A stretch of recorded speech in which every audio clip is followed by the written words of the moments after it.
Everybody, Matt Michaels here along with Sin City Steve, and today we're going to talk to one of the, I guess I can call you a grizzled seasoned veteran of the wrestling industry, Mr. Bryan Idol. Bryan, how you doing, man? What's up, man? Yeah, I mean, I guess you could call me that. What do I know? But it's been a lot of years somehow. It's been a lot of years. Well, I want to start just with what I love from your personal website, and everyone, I encourage you to go to Bryan Idol's website at bryanidol.com. You have a mantra basically on the website, and it says the quest for individuality resonates in all aspects of Bryan Idol's life, which are defined by his passion, dedication, self-discipline, and accountability. These values are the foundation that fuels Bryan's work ethic, entrepreneurial, I can't even say it, business mind spirit, competitive fire, and expectations. Bryan Idol's journey can be summed up in a simple philosophy: make this world exactly what you want it to be. That is fucking phenomenal, man. Oh, I appreciate that. I'd like to say, though, aside from that phrase itself, I can't take full credit because I actually I stole half of that from a karate class sign-up sheet and the other half from a Summer's Eve douche box. So, no. That is a great, yeah. I got it from Karate Flyer and a douche. And I feel like, these days things have really changed, because back in the day when you had to use the bathroom, you would read what you could get within arm's reach. And right. Now you got your cell phone, which is really cool. But I used to know all about things like Mentadent and, AIM toothpaste. I don't know the same information about it anymore. It's actually how I discovered that Colgate Palmolive actually owns like a lot of those brands, because you'd be reading the back of the label of Aquafresh and you're like, huh. Right. They Colgate Palmolive on the bottom, so they actually own Colgate toothpaste and Aquafresh toothpaste, I believe, if it's burned into my memory correctly. But anyway, yes, back to the phrase, make this world exactly what you want it to be. It's a little less self-centered than it sounds, because I mean it's meant to reach out to the rest of the world from yourself. Like, that's probably not the best way to explain it, but what I'm trying to say is by being the best version of you and fulfilling yourself in the best way you can then be the best version of yourself to give to the world, which in turn makes the world a better place. Because if you're not walking around trying to be like the Joker and inciting chaos and bad vibes everywhere, or feeling scorned and rejected, and instead you feel inspired and motivated, that energy feeds off into the rest of the world. And if people are giving that off, then overall that makes the world a better place, which, sounds corny or whatever, but I think more than ever in this time, aside from the things people argue about or debate about or their beliefs or whatever, just the overall idea of that, I think we need it more than ever, man. So, I mean, I feel like I'm glad that you dig that, that phrase and or mantra, or whatever you want to call it. And, I would say that it's really important. It's really important to me. Hold on a second. I got a call I got to block out here. All right, I'm back. And I don't know, these phone apps, man, Zoom lets calls in, I guess. So, but yeah, it's just more than ever somebody needs that. So I'm glad you dig it. I mean, we're not going to spend too much more time on that, but I do have a website, like you said, bryanidol.com. It gets updated once in a while. Been a little slow during the pandemic, but things are starting to pick up now. Good.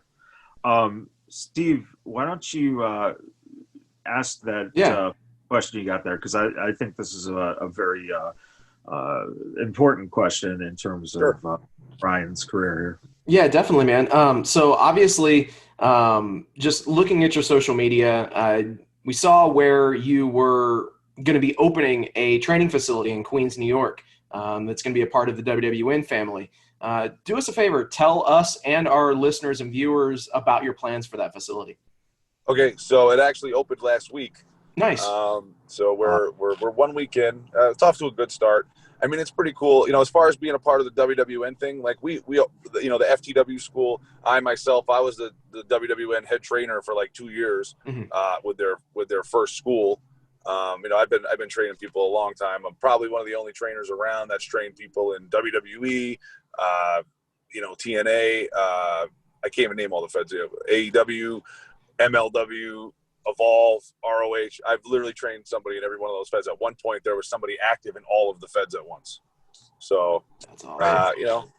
As far as they just lay my credentials out there really fast. But we're always been a part of the WWN family, and we continue to be. And they're actually working on some exciting new stuff. Since Evolve has now been bought out by WWE, there's some other projects coming up on the horizon. I want to say possibly, but I'm pretty sure they're set in stone.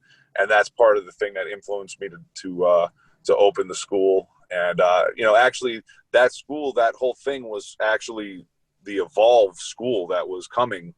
And but with the changes with WWE and this and that, they went in a different direction. And I saw an opportunity there, and I work alongside them. So I thought it was still it was too good of an opportunity not to take, and too good of a facility not to bring it to the public, because it's got a 24-hour gym in there.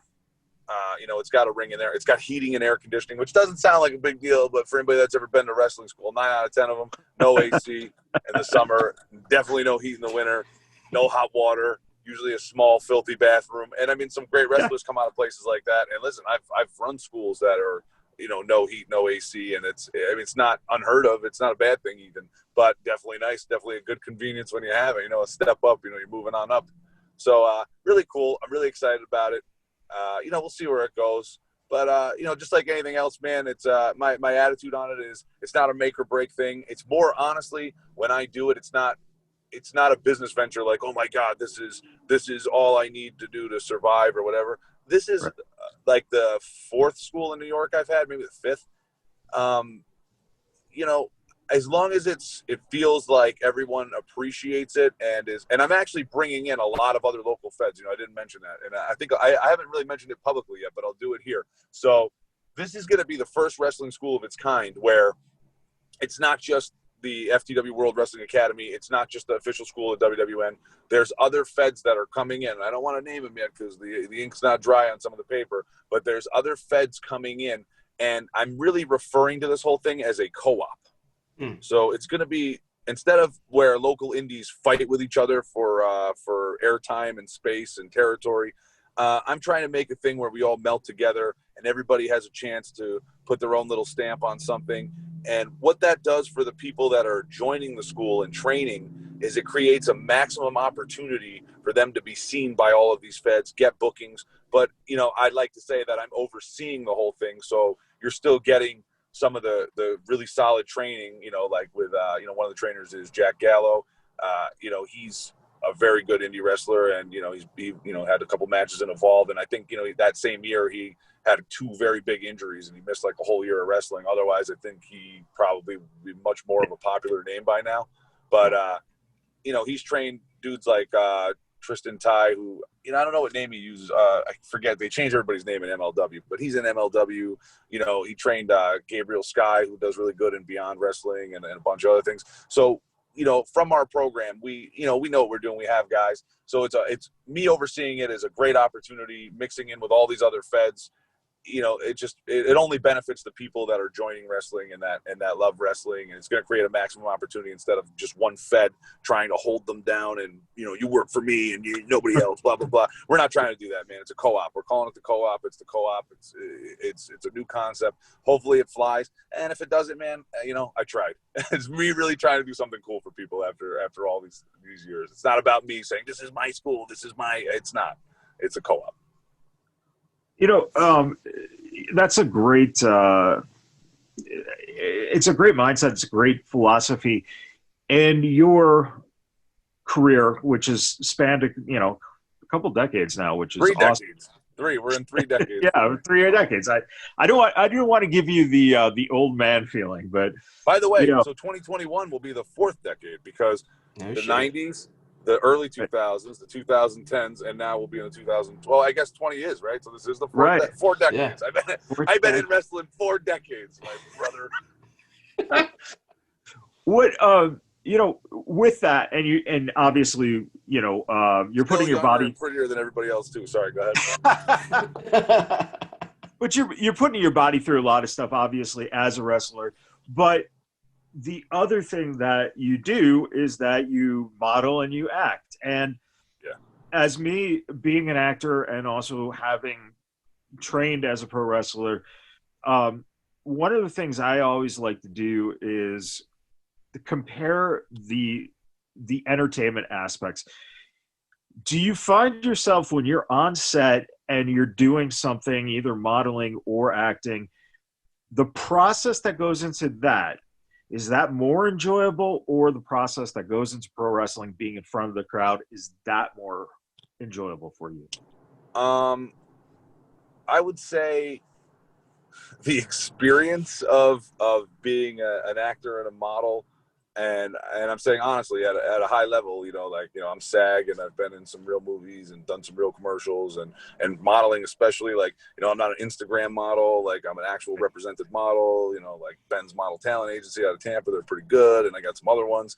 The overall experience of that, I don't think there's anything more enjoyable, because they, even if you're the guy in the background, there's been times I've been a stand-in. They treat you like a star. I got people feeding me chocolate-covered strawberries while I'm sitting there, as a stand-in. And sir, would you like some more of this? Would you like some of this? Oh, we have 3 different kinds of Gatorade. We have this, pro wrestling. They're like, there's a tray of pizza in the back. There's warm water on the floor. Help yourself now. Come on, see how good we take care of everybody here. You know what I'm saying? So you can't beat that experience. It's a different industry. Obviously at the top of the wrestling industry, WWE has very good catering, and they definitely take care of it. So does AEW. And, I can't speak to other places, but, like I said, it's overall, it's a very different experience. The preparation that goes into it is similar, because you got to have a battle plan. Not for modeling. For modeling, man, I just show up and I'm like, all right, whatever. Do you think I'm pretty? Do you think I'm tough? Whatever they want to see, I'm just like, all right, is this it? All right, cool. And they always tell me, when I do modeling, they're like, oh, you're really enjoyable to work with, because you don't, I guess regular models are shy or a little bit more apprehensive to just do whatever. I'm like, I don't care, man. Put my arm here, put my hand here. You want me to hold my mouth like this? It don't matter to me. You know what I'm saying? Not that they're really telling you to not those kind of modeling ads, but regardless, hold your mouth open like this. All right, but I'm just saying, it doesn't matter. I don't care. And I'm like, there's nothing that they're going to say that's going to make me feel uncomfortable. I'm not thinking, do I look stupid? Do I look silly? I don't care. So I think, for me, there's no real preparation for that, but for the process of when you got to read your sides and you got to do lines in a show, and versus putting together a match or having a game plan of who you're going against or what you want to do out there, it's a very similar process. But experience-wise, look, pro wrestling is a live performance, and it's a whole different rush, and it's a lot of fun. But I'd say I enjoy the calm, controlled environment of just reading my lines and people feeding me chocolate-covered strawberries a little bit more. And, that's completely understandable. And one thing that really has kind of changed over time, especially right now, wrestlers, people of interest in general, are more accessible because of social media. What do you think about the role that social media plays in our everyday lives, but also, and especially for you as a person of interest? Well, I mean, I got a lot of opinions on this. And, here's the thing, man. I think it's a great concept. I think there's so much, it's so good for independence. I would be lying if I didn't say that social media alone has allowed me to be super successful in wrestling, for being virtually unknown or virtually unseen, and just being able to put my face and my body out there, and someone's like, hey man, oh, this guy fits a look, let's bring him in. And then, you go from there, and it's allowed me to reach and even inspire people, which I really try to do. I try not to be one of these people that shits on everything publicly. Sometimes I gotta say something about something, but overall, man, I think it's, social media has become kind of a shit show I don't know if I can say that, Oh yeah, completely. And look, man, there's some whistles that should be blown, and there's definitely things that it can create for the betterment of the wrestling industry and things like that. But I also think it goes too far, and it's so weird because for years you're talking to somebody. I've been plagued by like being harassed by fake profiles, whether it's rival promoters, bitter students, and they come up with crazy stories 99.9% of the time from fake profiles, from completely fake profiles, like not real people, made the profile that day, told a fake story, blah blah blah, complete bullshit, like no truth to anything, dates don't match up, times don't match up, nothing matches up. And the sick thing about social media is once it's out there, there's always somebody that's going to believe it. You know what I mean? Like, I'm a believer. Like, people always talk about like, oh, if the aliens come, they'd have all the answers, right? And like or even this, let me take it to real life. 9/11. I think if 9/11 happened today, there would be people on Twitter in America like sympathizing with it and justifying it. And yeah. I think that's crazy. You know what I'm saying? Like, the fact that that's even a possibility, an arguable possibility, to me is insane. And, like I said, I'm not picking on any specific person or any specific thing.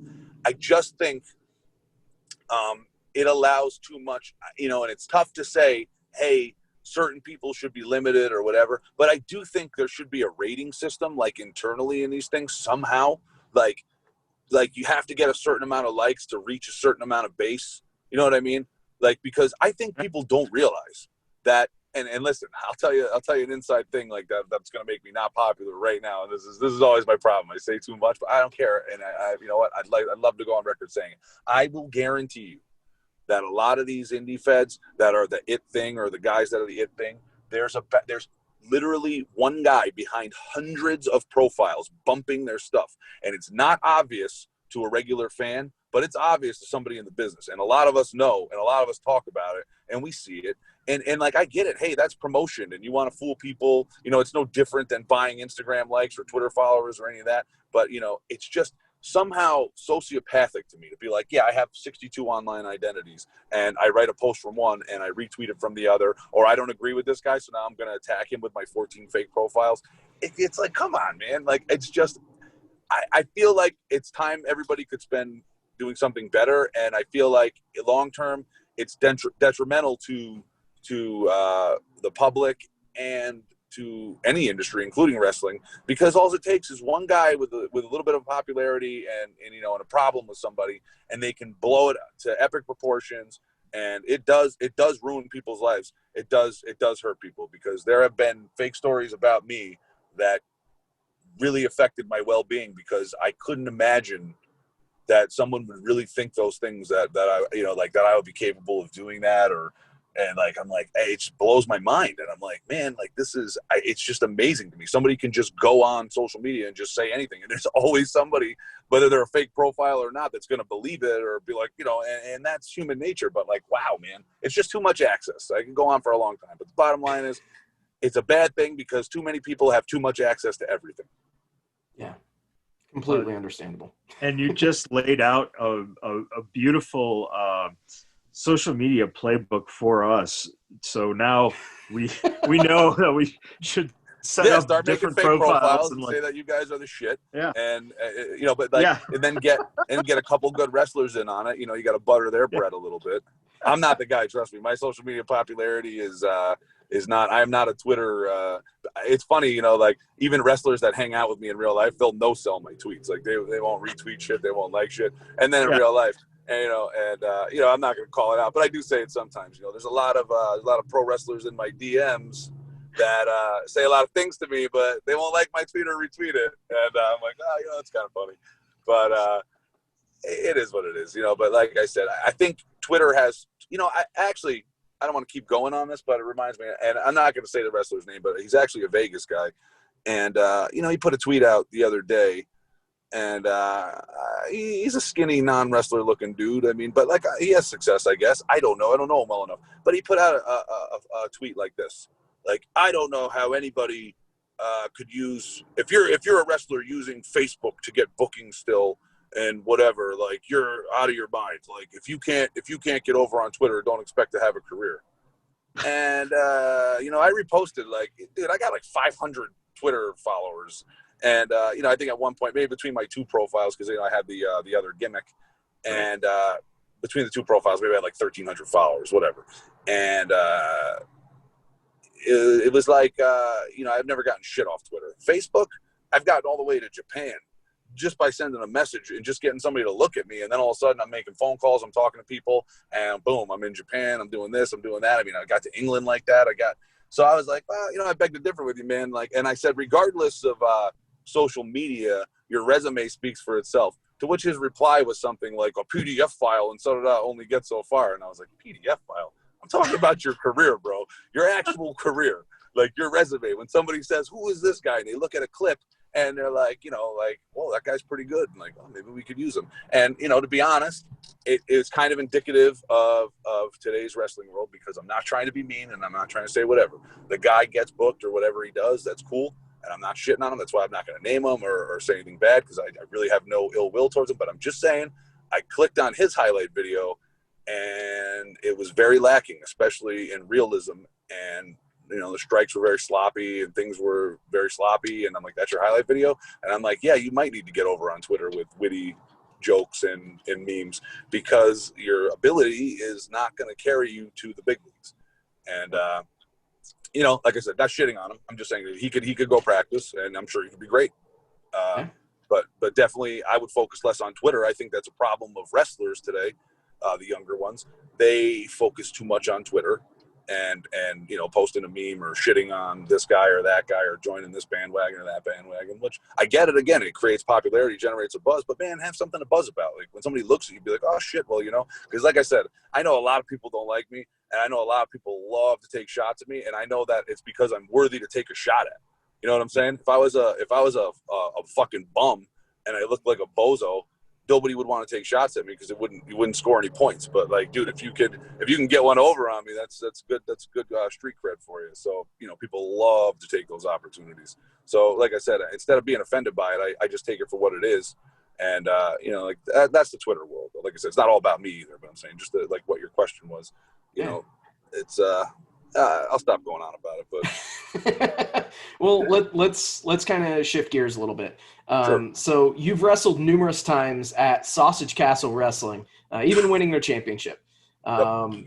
Sausage Castle Wrestling tends to be one of the more unique promotions that I've seen across the country. How's your experience been working for them? So that's actually how, although I had been on Juggalo gatherings and everything else with Mike Busey, I had never really done anything except probably make out with some of the girls that were part of his unit. But some of the Busey beauties, if you will. Right. But other than that, in the past experiences, I had never met him or been in there. And it wasn't until, and I just say this about Sausage Castle Wrestling, I think it's very underrated. The production is unbelievable. The building is unbelievable. The ring is the actual ring from WrestleMania 3. Yeah. It is. It's the actual ring from WrestleMania 3. And I mean, the Sausage Castle itself is amazing. And the person that brought me in there is actually the person that I predict in the next year to 2 years will be the WWE champion. He's in WWE right now. His name is AJ Francis. He's phenomenal. He's awesome.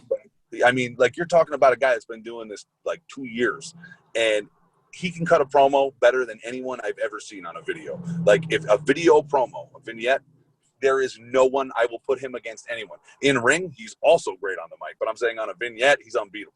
But in the ring, he's still top level. He's got star quality. He's a huge dude. Great guy, former NFL player, one of the rare former NFL people that go in there and actually are awesome wrestlers and get it, and truly loves the game. And I'm telling you, he's going to be huge. So he brought me in there. I wrestled him the first time, and then my first honest opinion was like, oh, this guy's like a giant dude. He's green. Like, I got to be careful. Like, he's probably going to rip my head off. Like, I'm like, here's a dude who just wants to wrestle me because I got a little bit of an indie name. And he's like, oh, Evolve, this, that. Let me throw this guy all over the place and get some highlights.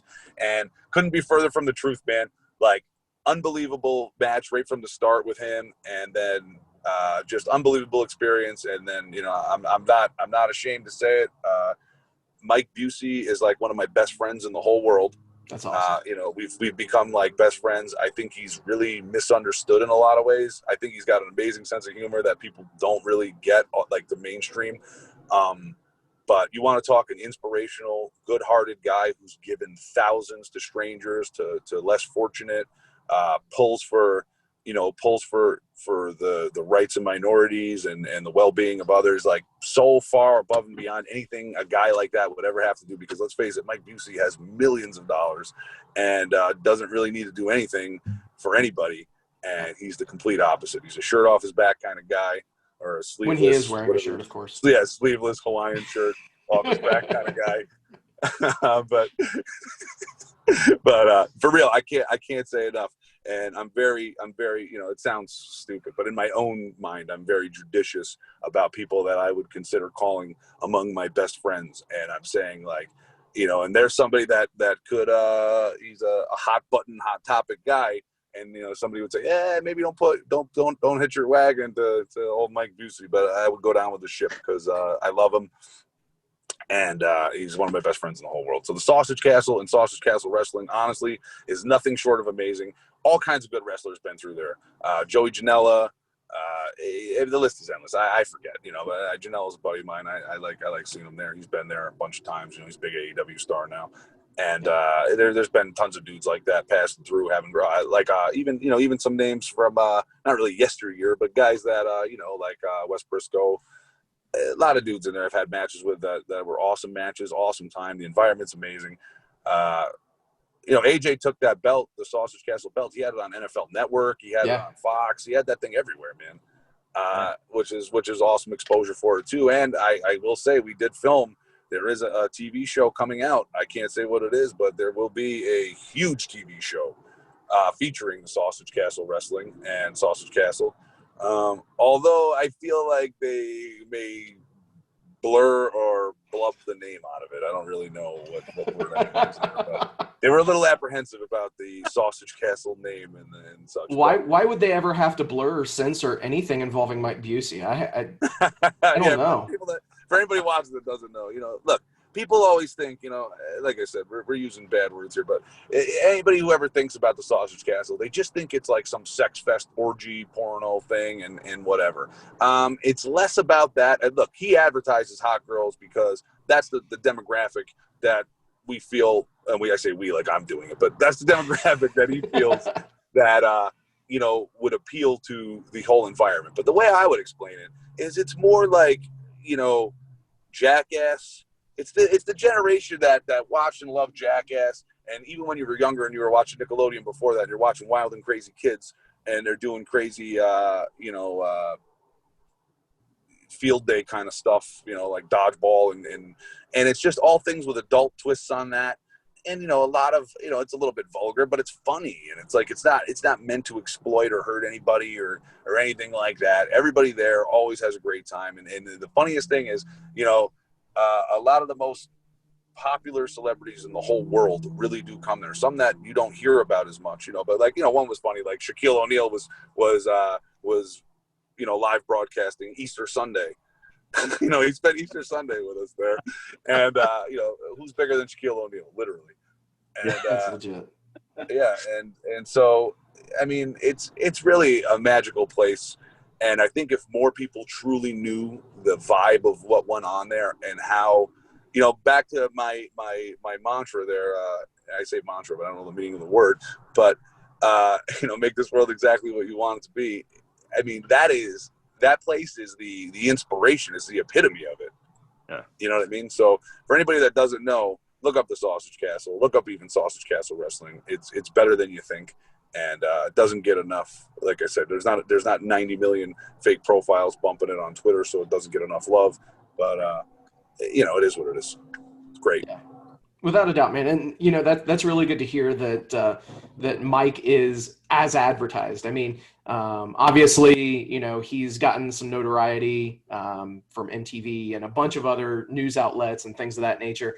And you know, he always has come across as as exactly you were mentioning, you know, a really just great guy that just wants everybody around him to do well.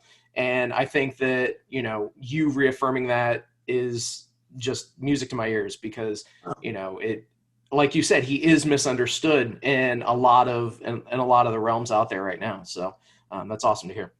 100%, man. And, you know, like, he's a rock star, man. You know, you can look up, you know, he got arrested for some goofy alcohol charge years ago or whatever it is, but all like rock star shit, like nothing. Look, he's not doing anything bad to anybody. Never has, never will. Throws the awesomest parties. You know, we're all looking forward to this year's Halloween party, you know, which is drunk people in costumes, and the abbreviated version is DPIC, which is also very funny. You see what I'm saying? This is what we do. Exactly. But good times. So he's a great dude. Good times. Like I said, honored to have ever met him, and let alone be like best friends with him. And like, I mean, I really am. I pretty much live at the castle as I please, and I think a lot of people can't say that. And you know, it's like if people really knew how cool it is, you know, it's like having the key to Willy Wonka's chocolate factory. Yeah, and it's like an 80-acre fucking compound. That with if you guys are familiar bowls, with it, seriously, just do your own research. Yeah, because it's got a shooting gallery, mechanical bowls, a dirt bike track, a wrestling ring, a full concert venue, slides that go into the lake now. We got swimming pools, hot tubs, a full football field, full basketball court, dodgeball courts. I mean, it's endless. We got tour bus, we got anything you want. We got a music studio, we got a movie studio, just costumes, anything you want. It's ridiculous. Axe throwing. I could go every time I say it, I could add 10 more things. So it's wild, and it's the coolest thing. And yeah, you know, while we're here, we'll just throw the plug in. So if you go to MikeBusey.com, you can join for $30 a month. And then once a month, you can come to a party. And guess what? When you come to that party, it's free. You get free food, free alcohol, and everything for 3 days. You can camp out there for free. There's a whole campground. There's a lake. There's bathroom, showers, the whole thing. And it's all, like I said, the alcohol. If you can't drink $30 worth of alcohol in the first 20 minutes, I don't know what's wrong with you. But it's all free. So pretty cool stuff. I'll stop talking about it, but it's definitely awesome. As we kind of wrap up here, I know you're headed to an important business meeting, so we're going to kind of keep it a little brief. But can you provide your information so people can follow you, learn more about what you're doing, and you know, I want people to really just check your besides your website, check you out on social media, because I mean, you're always doing great stuff, and that's appreciate it, man. So much fun, man. I enjoy following your career. Thank you. Well, I would say, you know, go to my Instagram. That seems to count a lot. You can just get a quick look at me, which is, you know, the Bryan Idol. And I think Twitter is the same, so that handle's the same. And then Facebook, I'm just under there, Bryan Idol. Facebook's my day-to-day. Honestly, that's my favorite one, because you can do the most on there. So I like that one. You can share people's videos easy with some comments, and there's no limit. And that's why I like Facebook. I don't know. What I was going to say, though, you guys are out in Vegas, right? Correct? Yeah. That's why you call it the Vegas BadBoyz. So I will be out there.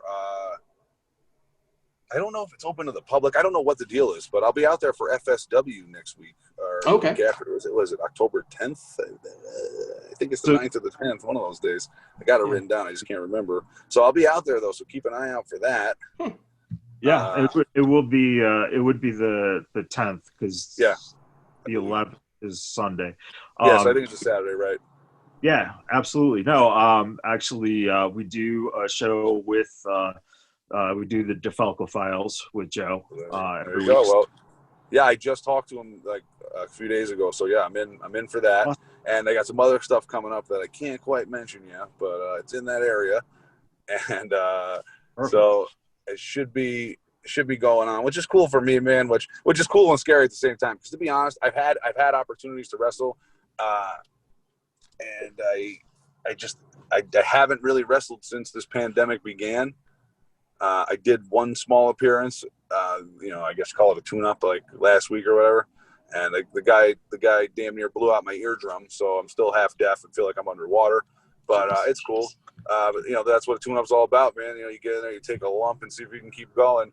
But it's a little scary for me, because although I'm in great physical shape, I haven't exactly been in that ring, because I'm training people. I mean, I get in there, but I'm not working full matches. If I was doing that at this point, my legs would fall off, man. It's funny. I feel like a lot of people, I always go through that thing as a trainer. Like sometimes, like I'm like, all right, man, take the bump, you do this, and they're like looking at me like, why don't you do it? And I'm like, man, I've been doing this so long. If I got to take any more of these, like my arms are gonna fall off, And then once in a while, I got to get in there and I got to prove it, and then everybody goes, oh wow, man, I had no idea. And I'm like, yeah. But it's that getting in that ring shape is a different thing. So it's a little nerve-wracking for me because I'm like, man, I got to hit it hard this week. I got to make sure I'm ready. I don't want to go there and look like a bag of shit. So hopefully I don't get too distracted and I get it done and I look good in there and I do my thing. I think I'll be all right, but you never know. If life ties me up this week, I might show up there looking like an old man and be shitty. But let's hope not. No, man, the community out here, the people that Joe uses in the talent that is present, you'll be taken care of, I'm sure. Yeah, you'll be fine. You'll be totally fine. And the fans out here are just, some of the best fans you could imagine, especially the fans who are coming to these FSW shows.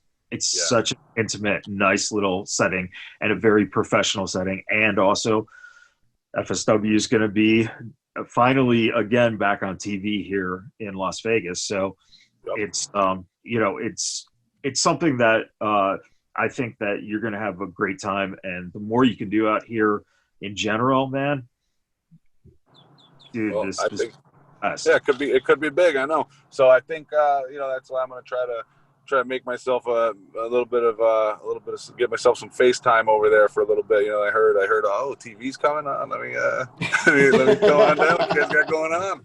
So anytime something like that, I think there's a good value there. And I think it's a good brand. And, I've been meaning to get in there for a while. It just didn't work out, schedule wise. And, but now things are wide open and there's way less. And so it's like, whatever, man, I had the time, I hit him up. I said, you want to work, you want to work together on something? And he said, we'd love it. And I was like, oh, I'd love it too. So like I said, sky's the limit, hoping for the best. And, I'm sure it'll be a great experience. So I'm pretty excited about it. Awesome. And I love Las Vegas. I love gambling. So I'll probably go broke or win everything while I'm there. One or the other. Definitely one of the two. If I call you guys on Zoom, make sure you got a couple bucks you can wire me. All right, bring some In-N-Out burger and pick me up because I'll be on the side of the road penniless because I lost it all at one of the casinos. Bryan, as we say goodbye, one quick thing I got to ask you to do. Since you're a model, can you do your cold blue steel look? I don't know if it's blue steel, but I only have one look, dude. You can see it in every one of my pictures, and it's just this. It's just that's it. That's all I got, bro. They seem to like it. I think it's a little more dramatic with my eyes, so it's like, and I got sad looking eyes, and they love it. They're like, oh, that's it. That's the guy we're looking for. So that's awesome. Awesome, brother. Well, we appreciate it. Thank you very much for coming on, Bryan. And everyone listening and watching, thank you very much. And please remember to download, subscribe, share, review, and take in all the content from the Vegas Bad Boys of podcasting. Until next time, thank you, everybody.